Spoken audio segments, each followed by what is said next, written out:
विद्यार्थी मित्रांनो, मी प्राध्यापक Sultan Inamdar, academic counsellor of IGNOU regional centre Pune. तर आपण आजच्या या सादरीकरणामध्ये भारतीय राजकारणाच्या अभ्यासाचे दृष्टिकोन या विषयावरती चर्चा करणार आहोत. इग्नूचा हा BPSC 132 कोड आहे आणि या अंतर्गत आपण या विषयावरती आज थोडंसं डिस्कशन करणार आहोत, थोडीशी चर्चा करणार आहोत की ज्यामधून आपण या विषयाबद्दल थोडासा आढावा घेऊ. त्याबद्दल जे वेगवेगळे विविध दृष्टिकोन आहेत त्या दृष्टिकोनांबद्दल आपण थोडीशी माहिती घेण्याचा प्रयत्न करणार आहोत. तर आपण आज काय शिकणार आहोत किंवा आज काय कोणत्या टॉपिकवरती चर्चा करणार आहोत. तर पहिलं आहे उदारमतवाद किंवा उदारमतवादी दृष्टिकोन, त्यानंतर आहे मार्क्सवादी दृष्टिकोन आणि तिसरा आहे गांधीवादी दृष्टिकोन. या तीन विविध टॉपिक्स वरती या तीन जे डिस्कशनसाठी आपण मुद्दे घेतलेले आहेत हे खूप महत्वाचे आहेत. कारण जर आपण भारताचा इतिहास पाहिला तर त्यामध्ये हे तीन मुद्दे खूप प्रामुख्याने आपल्याला पाहायला मिळतात की कशा प्रकारे उदारमतवाद भारतामध्ये रुजवला गेला आहे, त्यासोबतच कशा प्रकारे मार्क्सवाद देखील आपल्याला पाहायला मिळतो आणि गांधीवादी जे विचार आहेत ते अजून आपण कितपत भारतामध्ये त्याची अंमलबजावणी करू शकलो आहोत याच्यावरती हा एक आढावा आहे. याच्यावरती म्हणून आपण की एक प्रकारे आपण थोडासा विचार मंथन आज आपण या डिस्कशन मध्ये करणार आहोत. तर हे घेण्यामागचा उद्देश म्हणजे हे तीनही जे दृष्टिकोन आहेत, म्हणजेच पहिलं उदारमतवादी आणि त्यानंतर मग मार्क्सवादी आणि गांधीवादी, हे तीन जे दृष्टिकोन आहेत हे तीनही दृष्टिकोन आपल्याला भारतामध्ये पाहायला मिळतात आणि ते कशा प्रकारे आपण त्याची अंमलबजावणी केलेली आहे किंवा भारतीय राजकारणाकडे पाहण्याच्या दृष्टिकोनामध्ये हे तीन मूलभूत दृष्टिकोन कशा प्रकारे मोलाचं योगदान देत आहेत त्याच्याबद्दल आज थोडंसं आपण या सादरीकरणाच्या माध्यमातून समजून घेण्याचा प्रयत्न करणार आहोत. तर सर्वप्रथम आपण सुरुवात करूयात उदारमतवादी या दृष्टिकोनासोबत. तर उदारमतवादी हा जो दृष्टिकोन आहे हा प्रामुख्याने स्वातंत्र्य आणि व्यक्तिवाद याच्यावरती आधारित आहे आणि व्यक्ती कशा प्रकारे स्वतंत्र राहू शकतो, कोणत्याही निर्बंधाशिवाय राहू शकतो आणि जरी काही निर्बंध असले तरी ते अतार्किक निर्बंध असता कामा नये, तर त्याच्याऐवजी काही तार्किक निर्बंध घालायला काही हरकत नाही, अशी जी विचार आहे किंवा विचारसरणी आहे ते म्हणजे उदारमतवादी विचार. तर राजकारण हे राजकीय संस्था, राजकीय प्रक्रिया आणि समाजातील अन्य घटकांशी थेट संबंधित असते. आपल्याला हे माहितीच असेल की हा जो लिबरल शब्द आहे तो स्वतंत्र या विषयाला किंवा या मुद्द्याला सूचित करतो. लिबरलचा प्रॉपर अर्थ होतो की एक व्यक्ती किंवा एक समुदाय कोणत्याही निर्बंधाशिवाय जगेल किंवा जगणं अपेक्षित आहे आणि जरी काही निर्बंध त्यांच्यावरती लादले गेले असतील तरी ते निर्बंध देखील मात्र वाजवी निर्बंध असणं अपेक्षित आहे. कोणतेही अन्यायी किंवा अतार्किक निर्बंध असता कामा नये, तर त्याच्याऐवजी काही असे निर्बंध घालावेत की जे सर्वांना मान्य असतील आणि मानवी बुद्धीला पटतील अशा प्रकारचे जे निर्बंध असतील ते मान्य केले जातील. परंतु जे अतार्किक आहेत, जे बुद्धीला न पटणारे आहेत, जे निसर्गाच्या विरुद्ध आहेत किंवा जे राज्यघटना आपण निर्माण करतो त्या राज्यघटनेच्या विरुद्ध आहेत, अशा निर्बंधांना इथे जागा नसते. तर इथे राजकीय संस्था, राजकीय प्रक्रिया आणि समाजातील अन्य घटक जेव्हा आपण यांचा विचार करतो तर त्यामध्ये राजकारण आपल्याला थेट पाहायला मिळतो. कारण राज्यशास्त्र हा जो विषय आहे तो याच विषयांचा अभ्यास असतो की ज्यामध्ये आपण अनेक राजकीय संस्था जे असतात किंवा जी राजकीय प्रक्रिया आपण राबवतो त्याचा पूर्ण अभ्यास आपण राज्यशास्त्र या विषयामध्ये करतो. तर इथे एकंदरीत आपण जे जे समाजामध्ये घडत आहे आणि जिथे जिथे राजकारण दिसतं किंवा जिथे राज्याचा हस्तक्षेप असतो अशा सर्व ठिकाणी राज्यशास्त्र हा विषय पोहोचलेला आपल्याला पाहायला मिळतो. तर उदारमतवाद हा व्यक्ती स्वातंत्र्य, सहिष्णुता आणि संमती यावर आधारित आहे. याचा मूळ मुद्दा असा म्हणूयात आपण की जर उदारमतवादाची सुरुवात झाली तर याची सुरुवात यासाठी झाली कारण त्यांना व्यक्ती स्वातंत्र्यावर जास्त भर द्यायचा होता. कारण पूर्वीच्या काळात आपण पाहिलेलं आहे, युरोपमध्ये असेल किंवा इंग्लंड पर्टिक्युलरली असेल, त्यावेळेस फक्त काही लोकांच्याकडे काही विशेष अधिकार होते आणि बऱ्याच देशांमध्ये राजेशाही प्रथा होती किंवा व्यवस्था होती.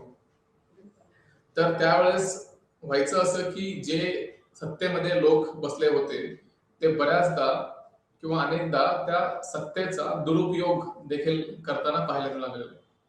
आणि त्यामुळे मग उदारमतवाद ही जी संकल्पना आहे, ही संकल्पना यासाठीच आली की हे जे सत्तेमध्ये बसलेले लोक आहेत, ज्याला आपण सर्वंकुश राजा म्हणून किंवा जे सत्तेचा गैरवापर करत आहेत, अशा लोकांच्या विरुद्ध एक, ज्याला म्हणू आपण एक प्रकारचा निषेध म्हणून ही जी संकल्पना आहे उदारमतवादी ती पुढे आलेली दिसते.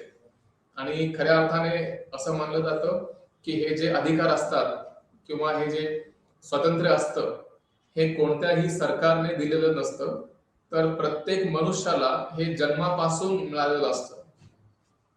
तर प्रत्येक मनुष्याला हे सर्व अधिकार, स्वातंत्र्य ह्या सर्व गोष्टी जन्मापासूनच दिल्या गेलेल्या असतात. फक्त राज्य जे आहे किंवा सरकार जे आहे या अधिकारांचं, ज्याला म्हणून आपण की नियोजन करतं किंवा एक प्रकारे त्यांच्यावरती नियंत्रण ठेवतं किंवा मॅनेजमेंट आपण त्याला म्हणतो. एक प्रकारचं नियोजन किंवा मॅनेजमेंट इथे राज्याद्वारे केला जातो. परंतु अधिकार मात्र राज्याद्वारे दिले जात नाही, तर ते निसर्गाद्वारेच प्रत्येक व्यक्तीला दिले गेलेले आहे. तर त्याच्या या बाबीवरती उदारमतवादी दृष्टिकोन जास्त भर देतो आणि त्यांचं स्पष्ट मत आहे की राज्याने एका प्रमाणात लोकांच्या जीवनामध्ये हस्तक्षेप करावा, पण त्या प्रमाणाच्या बाहेर राज्याचा हस्तक्षेप असता कामा नये. कोणत्याही परिस्थितीमध्ये राज्याने लोकांच्या खासगी जीवनामध्ये आणि काही प्रमाणात सार्वजनिक जीवनामध्ये देखील राज्याने हस्तक्षेप करू नये आणि लोकांना ज्या गोष्टी करण्यास योग्य वाटत असतील त्या गोष्टी करण्यास त्यांना मुभा द्यावी आणि जर एखादी गोष्ट कायद्याच्या विरुद्ध असेल, जे बुद्धीला पटणार नाही अशी एखादी घटना घडत असेल, तेव्हाच राज्याने हस्तक्षेप करावा आणि तोपर्यंत राज्य शांत बसेल, असा एक आपण त्यामधून अर्थ काढू शकतो. तर एकंदरीत काय दिसतं, तर इथे राज्यावरती एक प्रकारचं नियंत्रण प्रस्थापित केलं गेलेलं आहे. राज्य ही जी संकल्पना आहे याच्यावरती कोणाचं तरी नियंत्रण असलं पाहिजे. तर ते नियंत्रण कोणाचं असेल, तर लोकांचं असेल. जे लोक असतील ते स्वतः राज्यावरती नियंत्रण ठेवतील आणि म्हणून जी राजेशाही प्रथा होती किंवा जी हुकुमशाही प्रथा होती, या सर्व निरंकुश सत्तेविरुद्ध हा एक प्रकारचा लढा होता किंवा एक प्रकारची चळवळ होती, जी पुढे जाऊन उदारमतवादी किंवा उदारमतवाद या नावाने ओळखली जाऊ लागली. तर या आंदोलनाचा मुख्य उद्देश काय होता, तर व्यक्ती स्वातंत्र्य मिळवणे आणि राज्याच्या अधिकाराला आव्हान देणे, या दोन गोष्टी होत्या. एकतर आपण व्यक्ती स्वातंत्र्य देऊ शकतो किंवा राज्याला जास्तीत जास्त अधिकार देऊ शकतो. तर दोन्हीपैकी एकच गोष्ट करावी लागेल आणि जर दोन्ही गोष्टी करायच्या असतील तर व्यक्ती स्वातंत्र्य आणि अधिकार म्हणजे राज्याचे अधिकार या दोघांमध्ये एक संतुलन बाळगणं गरजेचं आहे. आणि ते कशा प्रकारे करता येऊ शकतं, तर इथे उदारमतवादी विचारवंतांच्या मते व्यक्ती जो असेल त्याला जास्तीत जास्त अधिकार मिळणं गरजेचं आहे, त्यांना जास्तीत जास्त स्वातंत्र्य देणं गरजेचं आहे आणि राज्य जे असेल ते राज्य फक्त एक नाईट वॉचमॅन सारखं काम करेल की जिथे लोकांच्या खासगी जीवनामध्ये हस्तक्षेप न करता फक्त पाहत राहील की काही चुकीचं घडणार नाही आणि जेव्हा काही चुकीचं घडेल त्यावेळेस मात्र राज्याने त्यामध्ये हस्तक्षेप करावा आणि तोपर्यंत राज्य कोणत्याही प्रकारे लोकांच्या खासगी आयुष्यामध्ये हस्तक्षेप करणार नाही, याची शाश्वती उदारमतवाद या संकल्पनेमध्ये आपल्याला पाहायला मिळते. आणि भारतामध्ये देखील याचा प्रभाव आहे. उदारमतवाद ही जी व्यवस्था आहे किंवा ही जी विचारधारा आहे, हा जो दृष्टिकोन आहे, याचा प्रभाव भारतीय व्यवस्थेवरती देखील पडलेला आहे आणि ते कशा प्रकारे भारतामध्ये रुजलेलं आहे याच्यावरती आपण भाष्य करणार आहोत. जे पुढचे स्लाइड्स आपण घेऊयात त्यामध्ये आपण याच्याबद्दल निश्चितच चर्चा करणार आहोत. तर आता उदारमतवादाची काही मुख्य वैशिष्ट्ये आहेत. जर आपल्याला भारतामध्ये जे उदारमतवाद आहे किंवा जे उदारमतवादी दृष्टिकोन आहे तो दृष्टिकोन जर व्यवस्थितपणे समजून घ्यायचा असेल तर त्यासाठी उदारमतवादाची मुख्य वैशिष्ट्ये कोणती आहेत ते समजून घेणं क्रमप्राप्त आहे. तर ते अगोदर आपण समजून घेऊया आणि यामधून आपण जेव्हा ही मुख्य वैशिष्ट्ये समजून घेऊया त्यानंतर आपण भारतीय समाजामध्ये उदारमतवाद कशा प्रकारे रुजवला गेला आहे किंवा उदारमतवादाची ज्याला म्हणतो आपण दृष्टिकोन आहे तो दृष्टिकोन कशा प्रकारे भारतीय राज्य व्यवस्थेकडे पाहतो याच्याबद्दल आपण थोडासा आज आढावा घेऊया. तर व्यक्ती हा सर्व क्रियांचा आणि घटनांचा केंद्रबिंदू मानला जातो. असं म्हणूयात आपण की समाजामध्ये ज्या ज्या गोष्टी घडतात त्या सर्व गोष्टी कोण करतं तर लोक करतात, व्यक्ती करतो. तर इथे उदारमतवादी सिद्धांतामध्ये किंवा विचार प्रणालीमध्ये असं मानलं जातं की ही जी विचारधारा आहे ही विचारधारा व्यक्तीला केंद्रबिंदू मानून त्या केंद्राभोवती फिरत असते.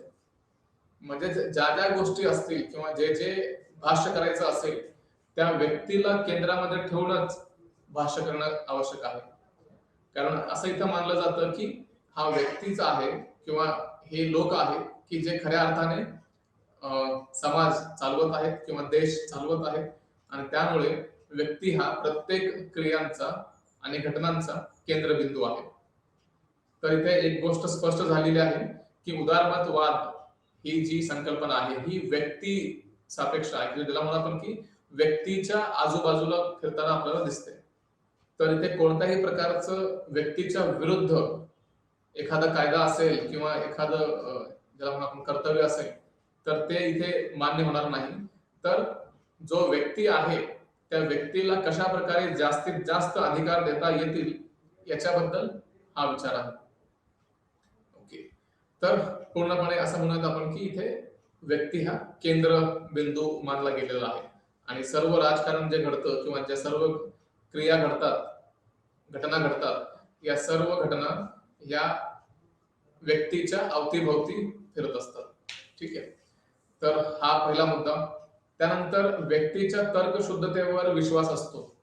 उदारमतवाद ही जी संकल्पना आहे या संकल्पनेचं स्पष्ट मत आहे की व्यक्ती हा एक ज्याला म्हणून आपण की बुद्धिमान मनुष्य आहे किंवा एखादा मनुष्य जो असतो तो बुद्धिमान आहे अन्य प्राण्यांच्या तुलनेत आणि त्यामुळे तो व्यक्ती जो काही निर्णय घेईल तिथे जास्त शक्यता या गोष्टीची राहील की तो व्यक्ती योग्य निर्णय घेईल आणि त्यामुळे जो काही निर्णय घेण्याची क्षमता असते त्या व्यक्तीमध्ये असते आणि त्यामुळे सरकारने किंवा राज्याने त्या व्यक्तीला हे सांगू नये की त्याने काय करावं आणि काय करू नये. फक्त समाजामध्ये ज्याला म्हणून आपण की लॉ अँड ऑर्डरची जी व्यवस्था असते ती डिस्टर्ब होऊ नये फक्त तेवढंच पाहणं राज्याचं कर्तव्य राहील. बाकी सर्व गोष्टी ज्या आहेत निर्णय घेणे असतील किंवा निर्णयांची अंमलबजावणी असेल ज्या काही गोष्टी असतील ते सर्व गोष्टी व्यक्ती किंवा मनुष्य हा स्वतः करू शकतो. त्यामुळे राज्याला इथे हस्तक्षेप करण्याची आवश्यकता नाही. तर एकंदरीत असं म्हणत आपण की उदारमतवादी दृष्टिकोनामध्ये आपल्याला असं पाहायला मिळतं की या विचारधारेनुसार मनुष्य हा एक तर्कशुद्ध प्राणी आहे किंवा मनुष्य व्यक्ती आहे की जिथे तो स्वतःचा निर्णय स्वतः घेऊ शकतो आणि कोणत्याही प्रकारचा दबाव त्या व्यक्तीवरती टाकू नये. त्यासोबतच अंधश्रद्धा आणि परंपरेला विरोध असतो इथे आणि आधुनिक विचार असं ज्याला म्हणून आपण की जे जे आधुनिक विचार आहेत त्या सर्व आधुनिक विचारांचा स्वीकार केला जातो आणि ज्या ज्या अंधश्रद्धा आहेत किंवा रूढी परंपरा आहेत त्यांना एक प्रकारचा विरोध असतो.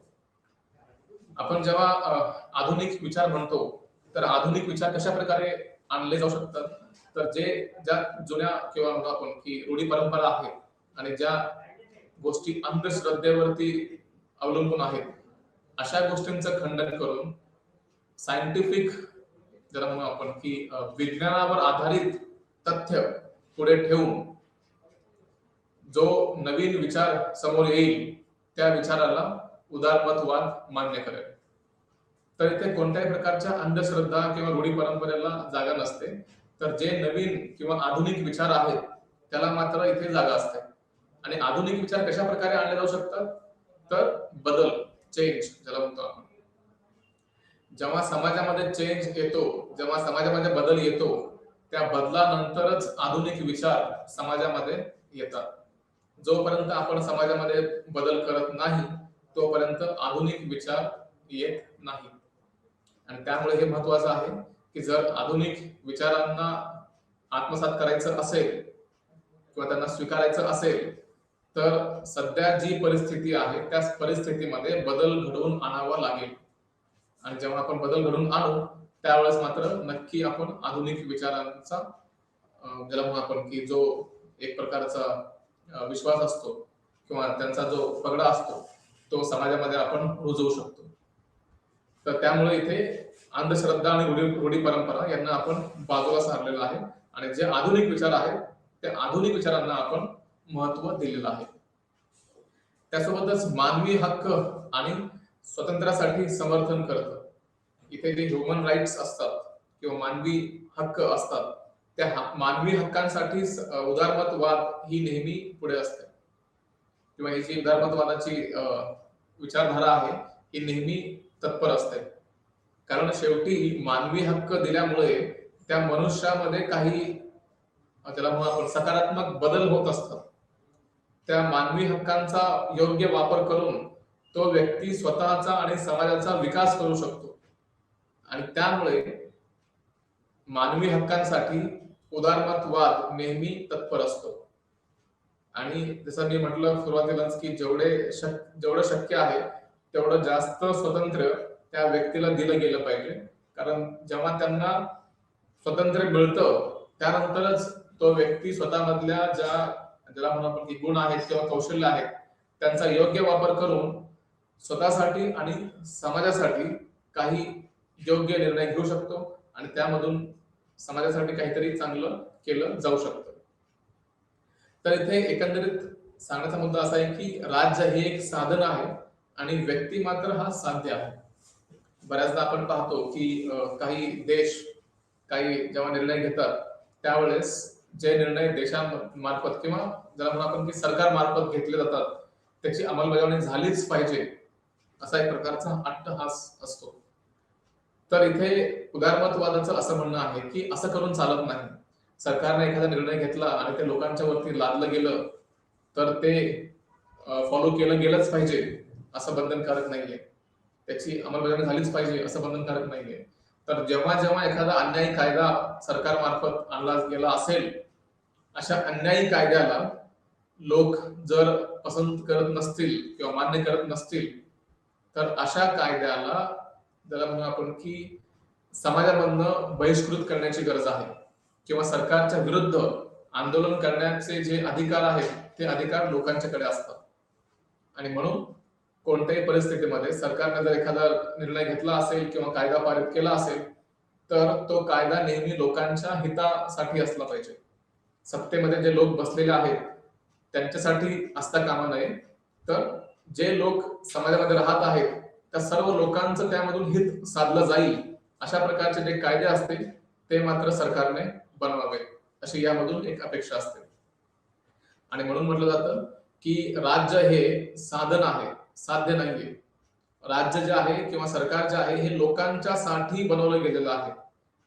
लोक सरकारसाठी किंवा राज्यासाठी नाहीये तर राज्य किंवा आणि सरकार हे लोकांसाठी बनवले गेलेले आहे.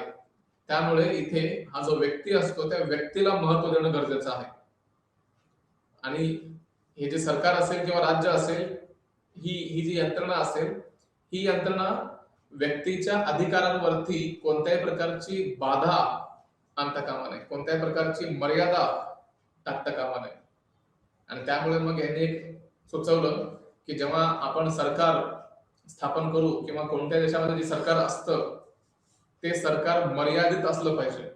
म्हणजे त्या सरकारला मर्यादित अधिकार असले पाहिजे आणि त्यासोबतच घटनात्मक बाबी देखील तितक्याच महत्वाच्या आहेत, की जे सरकार सत्तेमध्ये असेल त्या ते सरकार घटनेच्या आधारे घटनेमध्ये जे ज्याला म्हणू आपण की कायदे बनवले गेलेले आहेत त्या कायद्यांच्या आधारे सरकार स्थापन केलं जाईल आणि कोणत्याही परिस्थितीमध्ये सरकारला मनमानी अधिकार नसेल किंवा मनमानी करण्याचे अधिकार नसतील. आणि त्यामुळे असं म्हटलं गेलं की लोकांना जास्तीत जास्त हक्क आणि अधिकार दिले गेले पाहिजे आणि सरकारकडे कमीत कमी अधिकार दिले गेले पाहिजे. आणि यांचं अजून एक मत आहे की state is a necessary Evil. जिथे त्यांचं असं म्हणणं आहे की स्टेट म्हणजे जे राज्य आहे हे एक खूप वाईट किंवा खूप घातक गोष्ट ठरू शकते. आपण साध्या भाषेमध्ये म्हटलं जसं आपण एव्हिल म्हणतो किंवा राक्षस प्रमाणे जे ताकदवान गोष्ट असते, तर त्या प्रकारची जी रचना आहे ती राज्याबद्दल बनवली गेलेली आहे की राज्य हा एवढा ताकदवर असतो की त्याच्या विरुद्ध लढणं इतकं सोपं नसतं. आणि त्यामुळे काय करावं लागेल तर ते बंधनकारक तर आहेच आपल्यावरती, राज्य हे गरजेचं तर आहेच, कारण राज्य टाळून सुद्धा चालत नाही. जर एखादा समाज सुरळीत चालवायचा असेल किंवा योग्य तऱ्हेने ठेवायचा असेल तर राज्य हे महत्वाचं घटक आहे. परंतु कशा प्रकारचं आहे ते घातक देखील तितकंच आहे. राज्य घातक आहे परंतु आवश्यक आहे. आणि म्हणून असं म्हटलं जातं की state is a necessary Evil, की जिथे आपण सरकार तर स्थापन करूया पण त्या सरकारला मात्र कमीत कमी मर्यादित अधिकार देऊया आणि जे लोक आहेत त्या लोकांना आपण जास्तीत जास्त अधिकार देऊया. त्यासोबतच या विचारधारेमध्ये लोकशाहीला देखील पाठिंबा दिला गेलेला आहे. ही जी लोकशाही संकल्पना आहे या लोकशाही संकल्पनेला देखील तितकाच पाठिंबा दिला गेलेला आहे. आणि इथे असं मान्य केलं जातं की लोकशाही समाज घडवण्यासाठी प्रत्येक व्यक्तीने प्रयत्न केला गेला पाहिजे किंवा जे जरी सरकार सत्तेमध्ये असलं तरी ते लोकशाही सरकारच असलं पाहिजे आणि कोणताही राजा लोकांच्या वरती राज्य करता कामा नये किंवा कोणताही डिक्टेटरशिप ज्याला म्हणतो आपण की हुकुमशाह लोकांवरती लादला गेला नाही पाहिजे. तर लोक ज्याला निवडतील तेच लोक सत्तेमध्ये बसतील आणि अशा प्रकारे एक लोकशाही देश किंवा लोकशाही समाज निर्माण केला जाईल. कारण लोकशाहीमध्ये आपल्याला मानवी हक्क मिळतात, स्वातंत्र्य मिळतं, बरोबर. तर त्यामुळे इथे एक प्रकारचं पोषक वातावरण लोकशाही व्यवस्थेमध्ये आपल्याला पाहायला मिळतं की जिथे एखादा व्यक्ती स्वतःचा उद्धार करू शकतो, स्वतःचा जो विकास आहे तो विकास करू शकतो आणि त्यामुळे लोकशाही समाज इथे महत्वाचा असल्याचं आपल्याला पाहायला मिळतं. त्यासोबतच धर्मनिरपेक्षतेवर देखील विश्वास आहे. म्हणजे कोणत्याही धर्माचा असू दे किंवा कोणत्याही जातीचा असू दे प्रत्येक व्यक्तीला समान वागणूक दिली गेली पाहिजे आणि कोणत्याही एका धर्माकडे विशेष अधिकार असता कामा नये. तर हे विशेष अधिकार काढून घ्यावे आणि प्रत्येक व्यक्तीला धर्मनिरपेक्षतेवरती किंवा धर्मनिरपेक्षतेच्या आधारावरती प्रत्येक व्यक्तीला समान वागणूक दिली गेली पाहिजे, हे यामधून आपल्याला पाहायला मिळते. आता आपण पाहूयात की भारतामध्ये कशा प्रकारे या दृष्टिकोनाचा वापर केला जातो आणि त्यामध्ये कोणकोणते मुख्य घटक आहेत त्याचा आपण थोडासा आढावा घेऊया. तर उदारमतवादी दृष्टिकोनाने राज्याऐवजी राजकीय व्यवस्था हा शब्द वापरण्यास प्राधान्य दिलेला आहे. याचं कारण म्हणजे काय की राज्य जेव्हा आपण म्हणतो तर काही खूप विशिष्ट किंवा खूप श्रेष्ठ अशी गोष्ट आपल्या डोळ्यासमोर येते, तर ते येऊ नये त्यासाठीच राजकीय व्यवस्था हा शब्द वापरला जातो. आणि जेव्हा आपण राजकीय व्यवस्था असं म्हणतो तर राज्य देखील त्याचाच भाग बनून जातो. आणि असं मानलं जातं की राजकीय व्यवस्था ही खूप मोठी संकल्पना आहे की जिथे त्याचे अनेक घटक असतात. जसं की राजकीय पक्ष, हे जे आपण राजकीय पक्ष पाहतो ते राष्ट्रीय पक्ष असतील किंवा मग प्रादेशिक पक्ष असतील, कोणत्याही प्रकारचा पक्ष असेल तो या व्यवस्थेचा भाग असतो. त्यानंतर दबाव गट किंवा हित गट ज्याला आपण म्हणतो, दबाव गट जे असतात, जे अनेक ज्याला म्हणून आपण की कंपन्यांमार्फत निर्माण केले जातात किंवा अनेक प्रेशर ग्रुप्स ज्याला म्हणू आपण, की जे सरकारवरती एक प्रकारे नियंत्रण ठेवण्याचा प्रयत्न करतात किंवा आपली बाजू सरकारपर्यंत पोहोचवण्याचा कार्य ते करत असतात. त्यानंतर नागरिक समाज हा देखील ज्याला म्हणून आपण राजकीय व्यवस्थेचा भाग असतो. तर हे सर्व संस्था आहेत आणि या सर्वांचा म्हणून आपण की वाटा राजकीय व्यवस्थेमध्ये खूप मोलाचा असतो. तर व्यवस्थेचे हे जे भाग असतात, जसं आपण पाहिलं, राजकीय पक्ष असेल, दबाव गट असेल किंवा नागरिक समाज असेल, तर या सर्वांचा वाटा राजकीय व्यवस्थेमध्ये असतो आणि हे सर्व एकमेकांशी संवाद करत असतात. राजकीय प्रक्रिया चालू असते, राजकीय पक्ष आपलं कार्य करत असतात, दबाव गट देखील आपलं कार्य चालू ठेवत असतं. हे करत असताना हे एकमेकांशी संवाद साधतात. जे राजकीय पक्ष असतात ते दबाव गटाशी, जे दबाव गट असतात ते नागरिक समाजाशी, जो नागरिक समाज असतो तो राजकीय पक्षाशी, म्हणजे एकमेकांच्या मध्ये संवाद आणि घेवाणदेवाण चालू असते. तर कोणत्याही राजकीय व्यवस्थेमध्ये या गोष्टी आपल्याला पाहायला मिळतात. आणि जर संवाद होत नसेल तर राजकीय व्यवस्था चालू शकत नाही. आणि जर राजकीय व्यवस्था चालवायची असेल तर मात्र संवाद होणं गरजेचं आहे. तर इथे उदारमतवादी दृष्टिकोन लोकांच्या राजकीय सहभागाद्वारे लोकशाहीकरण मजबूत किंवा लोकशाही मजबूत करण्यावरती भर देतो. इथे आपण एक मुख्य मुद्दा पाहायला मिळतो की हा जो उदारमतवादी दृष्टिकोन आहे याचा भर या गोष्टीवरती असतो की आपण लोकशाहीमध्ये किंवा निर्णय निर्धारण प्रक्रियेमध्ये लोकांचा सहभाग असणं अत्यंत गरजेचं आहे. आणि ते सहभाग आपण कशा प्रकारे मिळवू शकतो, तर निवडणुका आहेत किंवा आपण म्हणूयात की जे लोक एकमेकांशी संवाद साधतात, एकमेकांचे जे ज्याला म्हणू आपण की जे गट निर्माण केले जातात, ग्रुप्स, त्यामधून पीअर ग्रुप्स असतात, तर सहकारी एकमेकांशी जेव्हा एका समूहामध्ये येऊन एकमेकांशी संवाद साधतात, या सर्व गोष्टी लोकशाहीसाठी उपायकारक आहेत किंवा लोकशाही मजबूत करण्यासाठी लोकांचा राजकीय सहभाग असणं गरजेचं आहे. राजकारणामध्ये लोकांचा सक्रिय सहभाग असणं तितकंच महत्वाचं आहे. आणि त्यामुळे उदारमतवाद जो आहे त्याचा विश्वास असा आहे की लोकशाहीसाठी राजकीय सहभाग असणं अत्यंत आवश्यक आहे. आणि हे वैयक्तिक किंवा सामुदायिक अधिकारांबद्दल अधिक आहे, जास्तीत जास्त आहे. म्हणजे असं म्हणूयात आपण की वैयक्तिक अधिकार आहेत त्यासोबतच सामुदायिक अधिकार आहेत, त्याच्याबद्दल उदारमतवादी दृष्टिकोन आपल्याला पाहायला मिळतो. आणि भारतामध्ये हे रुजवलं गेलेलं आहे. आपण पाहतो की प्रत्येक व्यक्तीला काही मूलभूत हक्क दिले गेलेले आहेत. त्यासोबतच जो समाज असतो त्या समाजाला देखील काही हक्क दिले गेलेले आहेत. तर इथे मूलभूत ज्याला म्हणू आपण की उदारमतवादी दृष्टिकोन आहे किंवा उदारमतवादी सिद्धांत किंवा विचारधारा ही आहे. तर ही विचारधारा इथे एक प्रकारे ज्याला म्हणू आपण की त्याची अंमलबजावणी होताना आपण भारतामध्ये पाहतो. त्यासोबतच असुरक्षित वर्ग, वंशिक गट, अनुसूचित जमाती आणि अल्पसंख्याकांना संरक्षण देणे हे राज्याचे कर्तव्य आहे.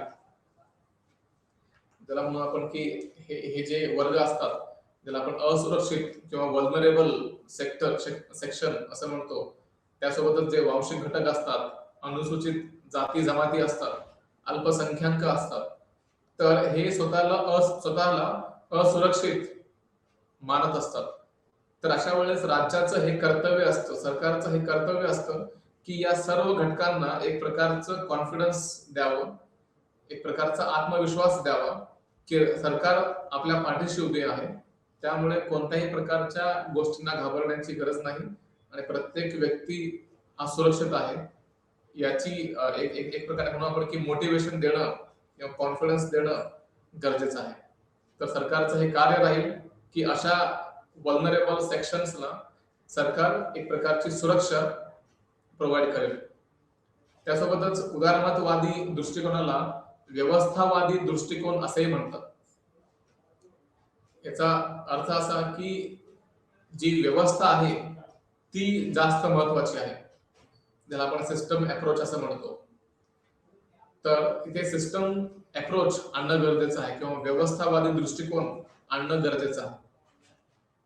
तर संपूर्ण समाज जो आहे तो या व्यवस्थेचा भाग म्हणून चालत असतो आणि म्हणूनच उदारमतवाद या गोष्टींना समर्थन देतो की जी व्यवस्था निर्माण केली गेली असेल की ज्यामधून लोकांचं हित साधलं जात असेल, अशा घटनेला किंवा अशा प्रक्रियेला उदारमतवाद या विचारधारेचा पाठिंबा असतो. आणि म्हणूनच उदारमतवादी दृष्टिकोनाला कधी कधी दृष्टिकोन असे देखील म्हणतो. तर राजकीय शास्त्रज्ञांच्या मते विकास म्हणजे राजकीय संस्थांचा विकास असा होतो. बऱ्याचदा आपण पाहतो की अर्थशास्त्रज्ञ जे असतात त्यांच्यामध्ये जेव्हा आपण विकास म्हणतो तर ते आर्थिक विकासाबद्दल बोलतात की जिथे जी अर्थव्यवस्था असेल ती कशा प्रकारे जास्तीत जास्त मोठी केली जाऊ शकेल आणि कशा प्रकारे लोकांचं आर्थिक जीवन सुधारू शकेल.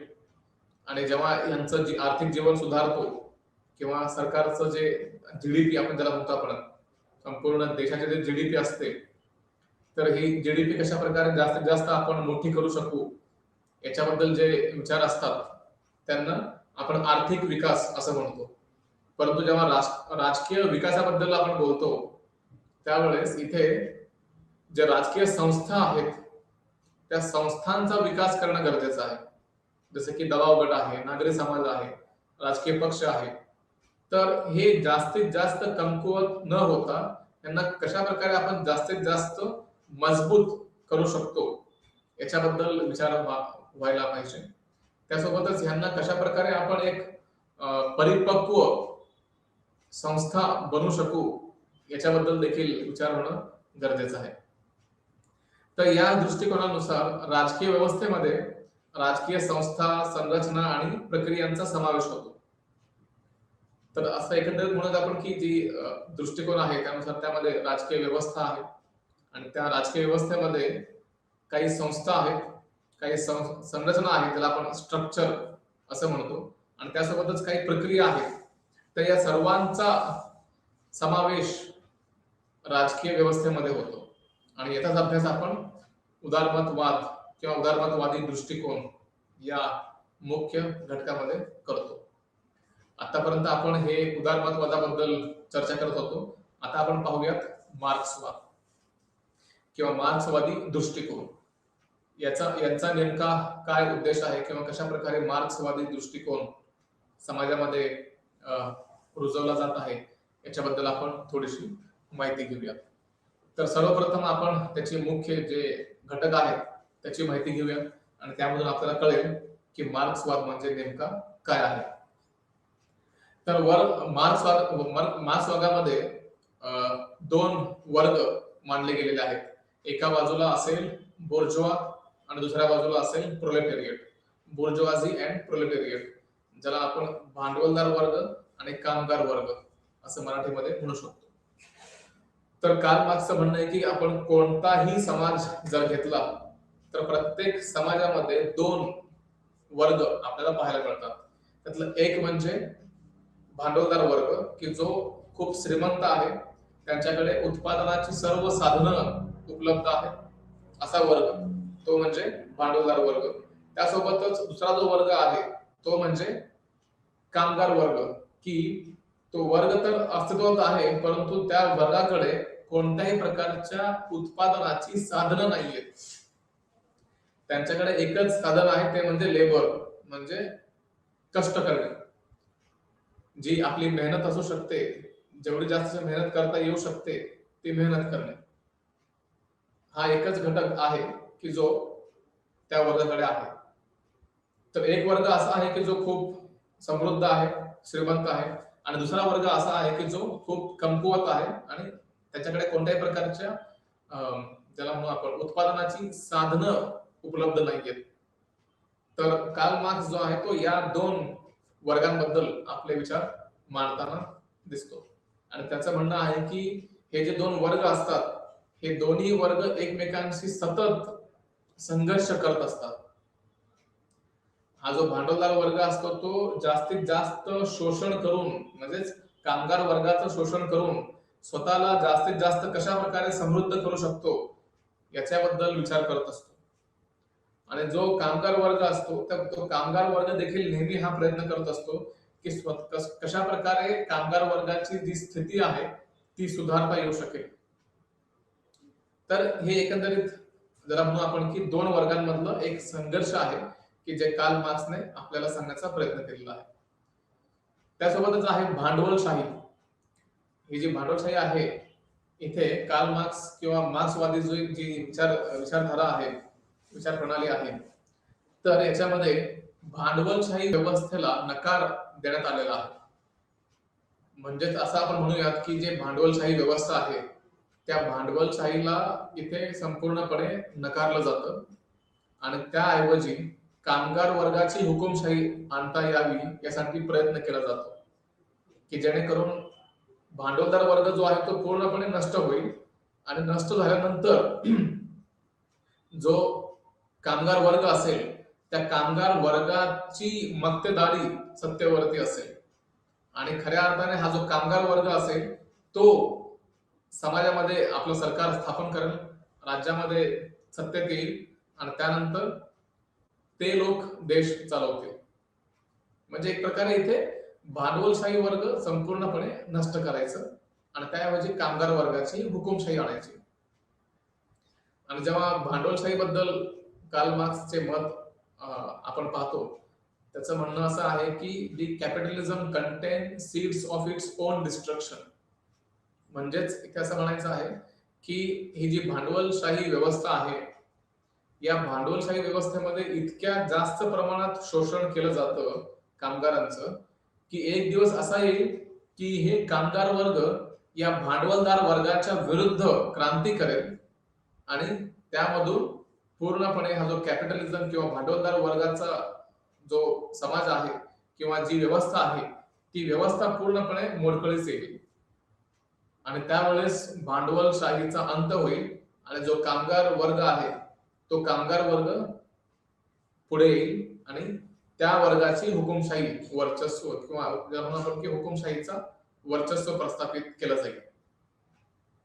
त्यासोबतच हा जो साम्यवादी समाज असतो त्यामध्ये वर्गहीन आणि राज्यविहीन समाज निर्माण करण्याचं स्वप्न मार्क्सवाद या विचारधारेमध्ये आपल्याला पाहायला मिळतो.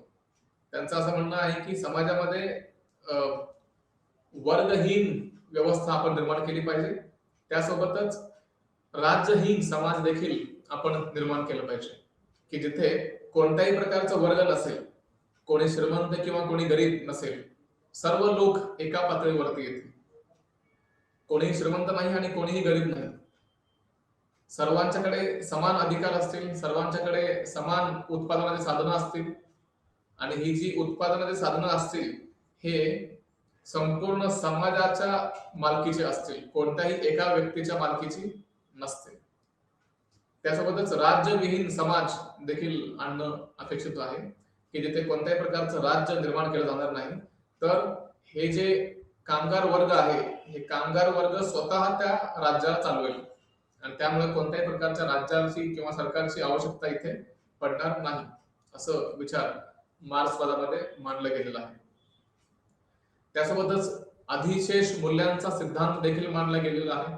म्हणजेच कार्ल मार्क्सला इथे असं म्हणायचं आहे की जो मूल्य असतो एखाद्या गोष्टीचा, तर त्याचा खरा मोबदला ज्यांनी कष्ट केलेला आहे त्याला न मिळता ज्यांनी कमी कष्ट केलेले आहेत किंवा किंबहुना काहीही कष्ट केलेलं नाही अशा लोकांना जास्त फायदा होतो, असं कार्ल मार्क्सचं म्हणणं आहे. तर अजून त्याच्या पुढे जाऊन म्हणतो की एखादा कामगार वर्ग दिवस रात्र या श्रीमंत वर्गासाठी कार्य करत असतो, काम करत असतो आणि शेवटी मात्र जो मोबदला मिळतो तो मोबदला कामगार वर्गाला न मिळता जो भांडवलदार वर्ग आहे त्या भांडवलदार वर्गाला मिळतो आणि त्यामुळे याला आपण अधिशेष मूल्यांचा सिद्धांत असं म्हणतो की जिथे हा जो फायदा आहे किंवा प्रॉफिट आहे हा प्रॉफिट पूर्णपणे इथे भांडवलशाही व्यवस्थेकडे चाललेला आहे आणि जो कामगार वर्ग आहे त्याला आपण बाजूला सारलेला आहे असं इथं पाहायला मिळतं. त्यासोबतच द्वंद्वात्मक भौतिकवाद हा देखील महत्वाचा मुद्दा आहे. इथे कार्ल मार्क्सला असं म्हणायचं आहे की जेव्हा दोन कल्पना किंवा दोन गोष्टी एकमेकांशी जेव्हा भिडतात किंवा एकमेकांशी जेव्हा क्लॅश करतात, त्यामधून तिसऱ्या गोष्टीची उत्पत्ती होते आणि त्या तिसऱ्या गोष्टीला चॅलेंज करण्यासाठी अजून एक गोष्ट निर्माण केली जाते, ज्याला आपण थेसिस, अँटीथेसिस आणि सिंथेसिस असं म्हणतो. तर एखादी गोष्ट जेव्हा निर्माण होते पुन्हा नव्याने, तर त्याला आव्हान देण्यासाठी दुसरी गोष्ट निर्माण होते आणि पुन्हा या दोन गोष्टींमध्ये क्लॅश होतो, ते एकमेकांशी भिडतात आणि पुन्हा त्यामधून नवीन गोष्टीला जन्म मिळतो.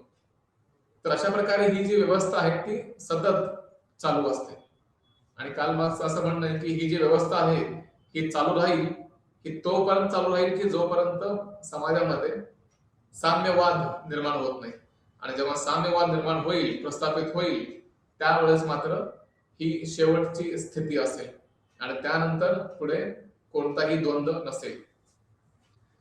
तर इथे कार्ल मार्क्स किंवा ही जी विचारधारा आहे, मार्क्सवादी विचारधारा, यामध्ये हिंसेला देखील महत्व प्राप्त झालेलं आहे. आपण पाहिलेलं आहे की बरेच विचारवंत अहिंसक गोष्टींबद्दल बोलतात, पण इथे मार्क्सिझम जे आहे किंवा कार्ल मार्क्स आहे इथे हिंसेचं समर्थन करताना दिसतं. जर एखादी क्रांती घडवायची असेल आणि त्यासाठी जर हिंसा करण्याची आवश्यकता पडत असेल, तर अशा वेळेस हिंसा देखील केली गेली पाहिजे असं मत मार्क्सवाद या विचारधारेमध्ये आपल्याला पाहायला मिळतं. त्यासोबतच जी खाजगी मालमत्ता असते, ती खाजगी मालमत्तेला पूर्णपणे नकार देण्यात आलेला आहे आणि त्यांचं म्हणणं आहे की जर समाजामध्ये हे दोन वर्ग निर्माण झाले असतील, एक श्रीमंत वर्ग आणि दुसरा गरीब वर्ग, तर याचा आधार, मुख्य घटक किंवा मुख्य आधार एकच आहे आणि ते म्हणजे खाजगी संपत्ती. या खाजगी संपत्तीच्या आधारावरच हे सर्व भेदभाव किंवा असमानता निर्माण झालेली आहे आणि त्यामुळे ही जी खाजगी संपत्ती असेल त्या संपत्तीला आपण पूर्णपणे नष्ट करायचं आणि किंवा हे जे भांडवलदार वर्ग आहेत यांच्याकडनं ते काढून घ्यायचं आणि ती संपत्ती सार्वजनिक मालकीची असेल अशा प्रकारे व्यवस्था बनवायची. तिथे आपण पाहतो की जसे रोड असतात किंवा सरकारी बिल्डिंग्स असतात किंवा सरकारी ज्या गोष्टी असतात ह्या संपूर्ण समाजाच्या मालकीच्या असतात. त्याच प्रकारे ही कोणतीही मालमत्ता असेल, ते घर असू दे किंवा गाडी असू देत किंवा अजून कोणत्याही अन्य गोष्टी असतील, या सर्व गोष्टी कोणत्याही एका व्यक्तीला न देता ते सर्व गोष्टी सरकारच्या मालकीचे असले पाहिजे आणि सरकार यांना वापरण्याची परवानगी देईल. परंतु शेवटी या गोष्टींवरती मालकी देखील सरकारची राहील आणि या या विचारधारेमध्ये इथे साम्यवादी समाजात धर्माला मात्र अजिबात स्थान नाहीये. कार्ल मार्क्सचं असं म्हणणं आहे की धर्म ही अशी गोष्ट आहे की जी लोकांना पूर्णपणे ब्लाइंड करून टाकते किंवा आंधळी करून टाकते, की जिथे आपण जेव्हा धर्म ही गोष्ट घेऊन येतो त्यावेळेस लोक विचार करण्याची क्षमता विसरून जातात आणि त्यामुळे योग्य आणि अयोग्य यामधलं अंतर त्यांना समजत नाही आणि हे जे भांडवलदार वर्ग असतात किंवा भांडवलदार जर लोक असतात, हे भांडवलदार लोक या धर्माचा वापर करून कामगार वर्गाला आपल्या लक्षापासून विचलित करतात आणि या प्रकारे शोषण नेहमी चालूच राहतं. तर आता आपण पाहूयात की याचा अभ्यास कशा प्रकारे केला गेलेला आहे, ज्याला आपण मार्क्सवादी दृष्टिकोन असं म्हणतो. तर हा समाजाचा अभ्यास करण्याचा एक मार्ग आहे. या दृष्टिकोनावर मार्क्सवाद हा जो विचार आहे, या विचाराचा प्रभाव आपल्याला पाहायला मिळतो आणि त्यानंतर मार्क्सवादी दृष्टिकोन द्वंद्वात्मक भौतिकवाद ज्यात आपण पाहिलं, त्यासोबत ऐतिहासिक भौतिकवाद तत्वाची अंमलबजावणी करण्याचा प्रयत्न करतो आणि वर्ग संघर्षाचे स्वरूप स्पष्ट करतो आणि वर्ग शोषण समाप्त करण्याचा मार्ग देखील सुचवतो. म्हणजेच काय की जे दोन वर्ग एकमेकांशी भिडत आहेत किंवा संघर्ष करत आहेत, तर या दोन्ही वर्गांमधला संघर्ष कशा प्रकारे आपण नष्ट करू शकतो याच्यावरती मार्क्सवादाने भाष्य केलेलं आहे. तर इथे वर्गाला आधार म्हणून ओळखले जाते आणि इतर पैलू जसे की राज्य, संस्कृती, धर्म इत्यादींना सुपरस्ट्रक्चर म्हणून ओळखलं जातं. म्हणजे सांगण्याचा मुद्दा असा आहे की कोणत्याही घटनेला एक बेस असतो आणि दुसरा असतो सुपरस्ट्रक्चर. तर कार्ल मार्क्सला म्हणायचं आहे की इथे जो बेस म्हणून कार्य करेल किंवा जो पाया म्हणून कार्य करेल तो म्हणजे वर्ग असतो, वर्गाची रचना असते. ज्या प्रकारे त्या वर्गाची रचना असेल त्या प्रकारे राज्य, संस्कृती आणि धर्म या गोष्टी कार्य करत असतात. जर आपण वर्गालाच असं म्हणूयात की भांडवलदार वर्गाच्या हातामध्ये आपण सर्व सत्ता दिली तर राज्यावरती यांचा अधिकार राहील, जे संस्कृती किंवा धर्म असेल या गोष्टींवरती यांचा पगडा राहील आणि शेवटी या सर्व गोष्टींचा वापर करून कामगार वर्गाचं शोषण सतत चालू राहील. आणि त्यामुळे या बेस ज्याला म्हणतो आपण किंवा जो पाया आहे तो पाया बदलण्याची गरज आहे. ओके, तर ते जे बेस आहे त्या बेसला बदलण्याची गरज आहे. त्यासाठी इथे कार्ल मार्क्सने आपले विचार मांडलेले आहेत. त्यासोबतच मार्क्सच्या दृष्टिकोनात वर्ग हा सर्वात महत्वाचा पैलू मानला जातो, कारण हाच एक घटक आहे जो बेस म्हणून मानला जातो. आणि जर भांडवलदार वर्ग या बेसवरती नियंत्रण ठेवून असतील, या पायावरती नियंत्रण ठेवून असतील तर बाकी सर्व गोष्टींवरती यांचंच वर्चस्व राहणार आहे. आणि त्यासाठी भारतीय अर्थव्यवस्थेत 3 जे व्यापक क्षेत्र पाहिले जातात ते म्हणजे प्राथमिक आहे, दुय्यम आहे आणि तृतीय आहे. पहिलं प्राथमिक म्हणजे शेती, त्यानंतर दुय्यम जे आहे ते म्हणजे उद्योग किंवा इंडस्ट्री, आणि तिसरा आहे तृतीय म्हणजे सर्व्हिस सेक्टर, सेवा क्षेत्र, की ज्यामध्ये या तिन्ही गोष्टी पाहिल्या जातात. आणि या गोष्टींच्या आधारे आपण ओळखू शकतो की कोणता व्यक्ती कोणत्या वर्गाला निगडित आहे किंवा कोणत्या वर्गाशी निगडित आहे, त्याच्याबद्दल आपण इथे पूर्ण माहिती पाहू शकतो. त्यासोबतच उत्पादनाच्या साधनांच्या आधारे विविध वर्ग देखील ओळखले जाऊ शकतात. म्हणजे ज्यांच्याकडे जास्त संपत्ती असेल तो वर्ग श्रीमंत वर्गाच्या मध्ये जाऊन बसतो किंवा त्या वर्गाला आपण भांडवलदार वर्ग असं म्हणतो. आणि ज्यांच्याकडे उत्पादनाची साधनं अजिबात नाहीयेत असा वर्ग म्हणजे कामगार वर्ग किंवा गरीब वर्ग, ज्याला आपण म्हणतो प्रोलेटेरिएट क्लास. तर हे देखील आपण त्यांच्याकडे लोकांच्याकडे ज्या ज्या उत्पादनाची साधनं उपलब्ध आहेत त्या उत्पादनाच्या साधनांच्या आधारे आपण त्या लोकांचं वर्ग ठरवू शकतो. ठीक आहे, तर हे आपण आतापर्यंत सर्व पाहिलं मार्क्सवादाबद्दल. आता आपण पुढे पाहूयात गांधीवाद काय आहे किंवा गांधीजम ज्याला म्हणतो आपण, गांधीवादी विचार, त्याच्याबद्दल आपण थोडीशी माहिती घेऊया. तर गांधीवाद हा महात्मा गांधींनी स्वीकारलेल्या आणि विकसित केलेल्या विचारांचा समूह आहे. त्यांनी जे जे विचार स्वीकारले आणि जे जे विचार ज्याला म्हणून आपण डेव्हलप केले किंवा विकसित केले त्या विचारांचा समूह म्हणजे गांधीवाद. तर इथे मानवी स्वभावामुळे सद्गुण असतात किंवा सद्गुण येतात असं महात्मा गांधींचं मत होतं. गांधींचं हे स्पष्ट मत होतं की प्रत्येक व्यक्तीमध्ये जास्तीत जास्त सद्गुण असतात. व्यक्ती हा वाईट नसतो, तर समाजामधल्या परिस्थितीमुळे तो व्यक्ती वाईट झालेला असतो. तर त्या व्यक्तीला आपण पुन्हा योग्य मार्गावरती आणू शकतो असं महात्मा गांधी यांचं मत आहे किंवा यांचे विचार आहेत. आणि त्यामुळे त्यांचं म्हणणं आहे की प्रत्येक व्यक्तीमध्ये सद्गुण आणि जे दुर्गुण आहेत तर दुर्गुणांना आपण बाजूला ठेवायचं आणि त्यांचे जे सद्गुण आहेत किंवा चांगले गुण आहेत त्या चांगल्या गुणांवरती आपण लक्ष केंद्रित करायचं, की जेणेकरून तो व्यक्ती स्वतःचा विकास करेल आणि त्यासोबतच समाजामधल्या अन्य लोकांचा विकास होईल आणि या प्रकारे संपूर्ण समाज एक उच्च नैतिक विकास आणि सुधारणा करण्यास सक्षम होईल. तर इथे एकंदरीत असं म्हणायचं आहे की महात्मा गांधींना लोकांच्या मधल्या ज्या त्रुटी आहेत त्यांना बाजूला ठेवायच्या आहेत आणि त्यांच्यामधल्या ज्या चांगल्या गोष्टी आहेत किंवा चांगले गुण आहेत त्यांना पुढे आणायचं आहे, की जेणेकरून जेव्हा आपण त्यांच्या चांगल्या गुणांना वाव देऊ त्यावेळेस तो व्यक्ती त्याचा आदर करेल, त्याचा सन्मान ठेवेल आणि त्यामधून तो स्वतःचा विकास करेल आणि त्यासोबतच संपूर्ण समाज विकसित होईल. आणि व्यक्ती आणि समाजात एकाच वेळी परिवर्तन घडवून आणणे शक्य आहे. आणि ते कसं, तर जेव्हा आपण व्यक्तीचा विकास करतो त्यावेळेस अशा प्रकारे जेव्हा आपण अनेक लोकांचा विकास करू त्यावेळेस संपूर्ण समाजाचा विकास होतो. फक्त एक व्यक्ती न राहता त्या समाजामध्ये अनेक लोक राहतात आणि समाज जो असतो तो दुसरा तिसरा काही नसताना लोकांचा एक समूह असतो, व्यक्तींचा एक समूह असतो आणि त्या व्यक्तींचा जेव्हा आपण विकास करतो आपोआपच त्या संपूर्ण समाजाचा देखील विकास होतो. आणि त्यासोबतच सत्य आणि अहिंसा हे महात्मा गांधींचे तत्व आहेत की तिथे महात्मा गांधींनी सत्य आणि अहिंसेला जास्तीत जास्त प्राधान्य दिलेलं आहे.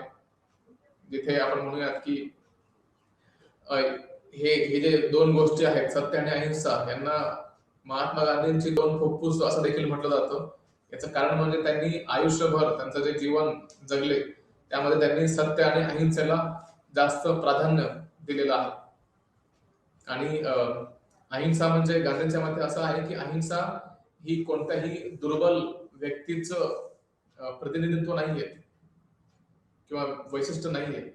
तर अहिंसा तोच करू शकतो की जो व्यक्ती बलवान आहे, जो व्यक्ती श्रेष्ठ आहे असाच व्यक्ती अहिंसा करू शकतो. गांधींचं म्हणणं असं आहे की हिंसा तर कोणीही करू शकेल, हिंसा करण्यासाठी जास्त काही लागत नाही, परंतु अहिंसा तो व्यक्ती करू शकतो की ज्याला स्वतःवरती नियंत्रण असेल. म्हणजे कितीही एखाद्या व्यक्तीला आपण त्रास दिला तरी तो व्यक्ती अहिंसेच्या मार्गाने त्या त्रासाला सामोरं जाईल आणि त्या त्रासावरती किंवा त्या आव्हानावरती मात करेल. तर इथे महात्मा गांधींनी सत्य आणि अहिंसेला खूप जास्त प्राधान्य दिलेलं आहे आणि त्यांनी त्यांच्या ज्या ज्या चळवळी होत्या ब्रिटिशांच्या विरुद्ध त्या सर्व चळवळीमध्ये सत्य आणि अहिंसा या दोन तत्वांचं खूप पालन केलेलं आहे. त्यासोबतच सत्याग्रह हा देखील महत्वाचा भाग आहे. सत्याग्रहामध्ये काय केलं जाईल तर इथे सत्यासाठी आग्रह केला जातो की आपल्याला माहिती आहे की एखादी गोष्ट चुकीची घडत आहे तर ती चुकीची गोष्ट सुधारायची जर असेल तर त्यासाठी सत्याग्रह करायचा. आणि ते कशा प्रकारे करायचं तर अहिंसक मार्गाने करायचं की जेणेकरून आपली जी मागणी आहे त्या समोरच्या व्यक्तीपर्यंत अहिंसक पद्धतीने पोहोचवायची आणि त्यांना हे मान्य करण्यास भाग पाडायचं की आम्ही जे म्हणत आहोत ते योग्य आहे. आणि त्यासोबतच शेवटचा मुद्दा म्हणजे सर्वोदय की जिथे गांधीवाद या संकल्पनेमध्ये असं मानलं गेलेलं आहे की समाजातला कोणताही व्यक्ती वंचित राहता कामा नये. जेव्हा आपण सर्वांचा विकास करण्याचा विचार मनात आणतो त्यावेळेस तो विचार फक्त एका समाजाचा किंवा एका घटकाचा न करता संपूर्ण समाजाचा विकास करणं अपेक्षित आहे. आणि इथे जर आपण ते शब्द बघितलं सर्व आणि उदय म्हणजे सर्व लोकांचा उदय सर्वोदय की जिथे आपण प्रत्येक घटकाला महत्व देत आहोत. समाजामधल्या प्रत्येक घटकाला आपण विकासाच्या प्रक्रियेमध्ये त्यांना आपण सामील करून घेत आहोत.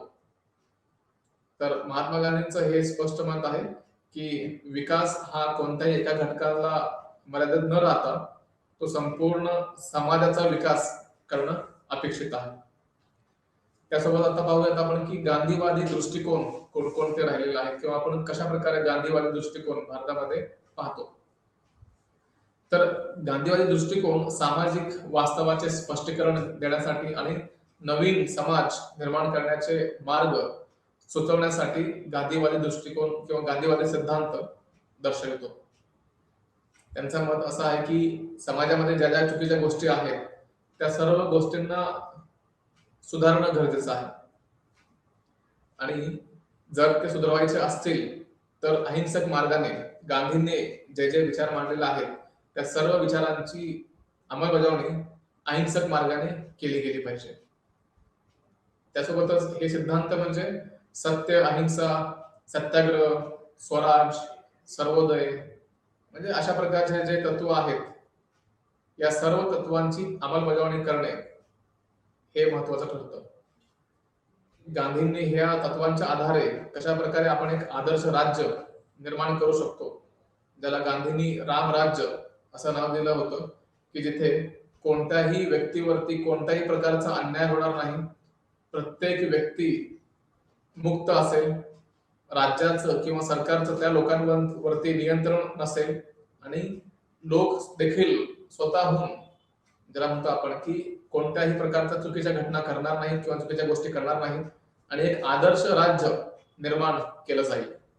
तर त्यासाठी त्यांनी स्वराज ही संकल्पना दिली की जिथे हा जो शब्द आहे स्वराज, ज्याला आपण इंग्लिशमध्ये सेल्फ रूल असं म्हणतो, याचा अर्थ स्पष्ट आहे की जर भारतीय लोक भारतामध्ये राहत असतील तर परकीयांनी भारतीयांवरती राज्य करता कामा नये. तर त्यावेळेस तर ब्रिटिश सरकार भारतामध्ये होतं आणि ब्रिटिश सरकारचं राज्य भारतामध्ये अस्तित्वात होतं. तर महात्मा गांधींनी त्यांच्या विरुद्ध सत्याग्रह केला आणि शेवटी आपण पाहिलेलं आहे की सर्व लोक म्हणजे महात्मा गांधींसोबत अन्य जे क्रांतिकारी होते किंवा ज्यांनी स्वतंत्र लढ्यासाठी आपलं योगदान दिला, त्या सर्वांच्या मदतीने आपण भारताला स्वराज मिळवून देऊ शकलो, की जिथे भारतातलं जे सरकार असेल त्या सरकारमध्ये भारतीय लोकच असतील आणि त्या व्यतिरिक्त अन्य कोणीही नसेल, म्हणजेच स्वराज एक प्रकारे. त्यांचं अजून एक तत्व होतं ते म्हणजे सत्तेचे विकेंद्रीकरण करणं.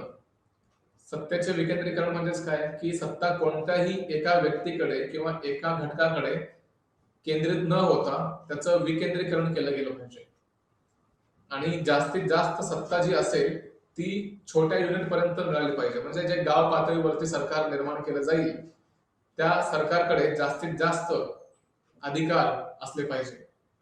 त्यापेक्षा मग थोडे अधिकार राज्य सरकारकडे असले पाहिजे आणि त्यापेक्षाही कमी अधिकार केंद्र सरकारकडे असले पाहिजे. असं ते एक चॅनल होतं की जिथे सत्तेचे विकेंद्रीकरण करणं अपेक्षित होतं. यामध्ये आपल्याला प्रामुख्याने पाहायला मिळतं की जास्तीत जास्त सत्ता जी असेल ती गावांच्याकडे असेल आणि जे ग्राम स्वराज असेल किंवा ज्याला आपण ग्रामपंचायत असं देखील म्हणतो, कारण आपण भारतीय राज्यघटनेमध्ये 73वी आणि 74वी घटना दुरुस्ती करून आणलेली आहे आणि त्या अंतर्गत आपण पाहिलेलं आहे की जे ग्रामीण भाग आहे त्यामध्ये आपण 73वी घटनेच्या नुसार ग्रामपंचायत, पंचायत समिती आणि जिल्हा परिषद या 3 स्थानिक प्रशासनाची आपण रचना केलेली आहे. त्यासोबतच 74वी घटना दुरुस्ती केलेली आहे आणि या 74वी घटना दुरुस्तीमध्ये आपण शहरी ज्याला म्हणून आपण प्रशासनाबद्दल माहिती मांडलेली आहे, रचना केलेली आहे की ज्यामध्ये आपण म्युन्सिपॅलिटीला म्हणतो, आपण म्युन्सिपॅलिटी असेल, म्युन्सिपल कॉर्पोरेशन काउन्सिल असेल आणि त्यानंतर मग शेवटी म्युन्सिपल कॉर्पोरेशन या शहरी भागामध्ये रचना केल्या गेलेल्या आहेत. आणि एक प्रकारे इथे आपण सत्तेचं विकेंद्रीकरण करण्याचा प्रयत्न केलेला आहे. तर इथे लोकल गव्हर्नमेंट किंवा स्थानिक प्रशासन आपण जे उभारलं आहे ते एक प्रकारे सत्तेचं विकेंद्रीकरणाचंच उदाहरण आहे. आणि म्हणून म्हणतो आपण की गांधींचे जे विचार होते ते आपण विचार थोड्या प्रमाणात का होईना आपण आत्मसात करण्याचा प्रयत्न करतोय. त्यासोबतच विश्वस्त पद हे देखील महत्वाचं आहे. विश्वस्त म्हणजेच काय की जिथे गांधींनी लोकांकडे काही अधिकार दिलेले आहेत की जे जे भांडवलदार वर्ग असेल त्या भांडवलदार वर्गाकडे ही जबाबदारी असेल की जे गरीब वर्ग असेल त्यांना ते मदत करतील. त्यासोबतच स्वदेशी याला देखील त्यांनी पुरस्कृत केलेला आहे.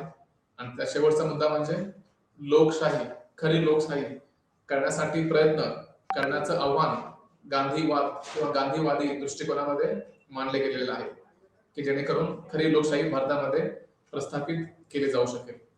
तर आपण आजच्या या सादरीकरणामध्ये भारतीय राजकारणाबद्दल अनेक जे दृष्टिकोन आहेत त्यातला आपण 3 दृष्टिकोन पाहिलेले आहेत.